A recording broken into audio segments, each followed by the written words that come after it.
Boop. Happy Wednesday. Today is Wednesday, April the 20th, 2022. Today's daily Bible readings come to us from Psalm 118, 1 through 2, and 14 through 24, 2 Samuel 6, 1 through 15, and then Luke 24, 1 through 12. And I'm going to take a look at the text from 2 Samuel and talk about what breeds contempt.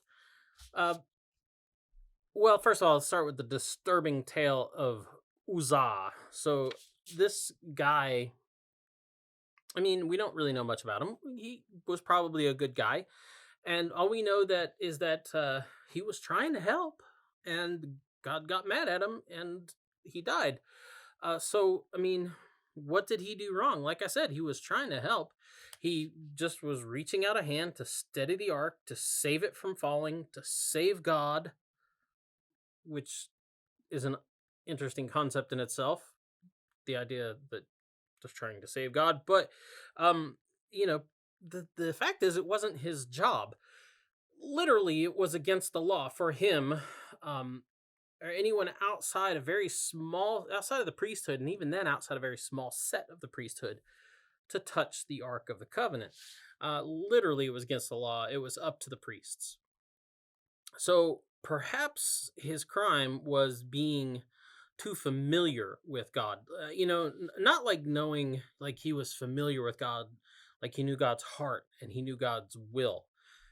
That's not against the law. That's not a bad thing.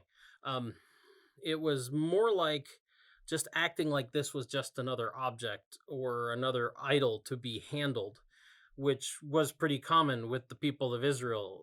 We know that they kind of, unfortunately, were really into idolatry, and they may have quite occasionally just thought that the ark was just another idol, just like anything else. Kind of like the mistake the Philistines made when they captured the idol and they took it and tried to put it in the temple with their god Dagon, fish god, looked like Aquaman. Anyway, that didn't work out well either. But I think that's the part of it, that he was just too familiar with it. He just kind of thought it was another idol just to be handled. Familiar in the sense of being out of order, right? Not acknowledging God's godness, right?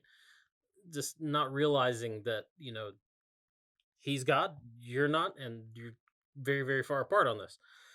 And then we're told David was angry. I'm not sure exactly what exactly he's angry at. We're said that he's angry because the Lord had burst out against Uzzah, that killed him. And so they named the place after that. Hey, let's, like they put an exit there on the interstate and called it, Uzzah died exit. So I think, I'm not really quite sure exactly what, I know why he's mad, but I'm not sure exactly what he's mad. Like he's mad that Uzzah died.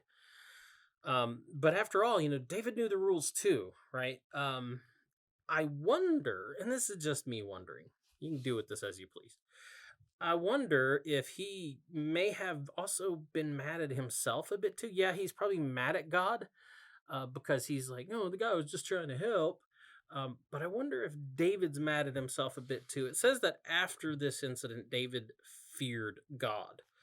I wonder if David himself had gone into this whole moving the ark thing with a little careless familiarity between he and God. He didn't take it seriously enough, and that caused Uzzah his life. So just part of me wonders, maybe David was angry because David realized that he messed up. Later on in the text, we see David doing this again. After a period of time, he leaves the ark where it is, kind of walks away, gives everybody a moment to cool down. And then when he sees, God is blessing the household of where the ark is dwelling, he realizes, okay, it's time to do this again. And he does it again, but I think it's a different David who moves the ark the second time. Anyway, that's the DBR for today. Get out and enjoy the day. It's gorgeous weather here where we are. I was outside getting a sunburn while I was working on this, so you should do the same. Well, maybe not the sunburn. Anyway, talk to you later. Boop.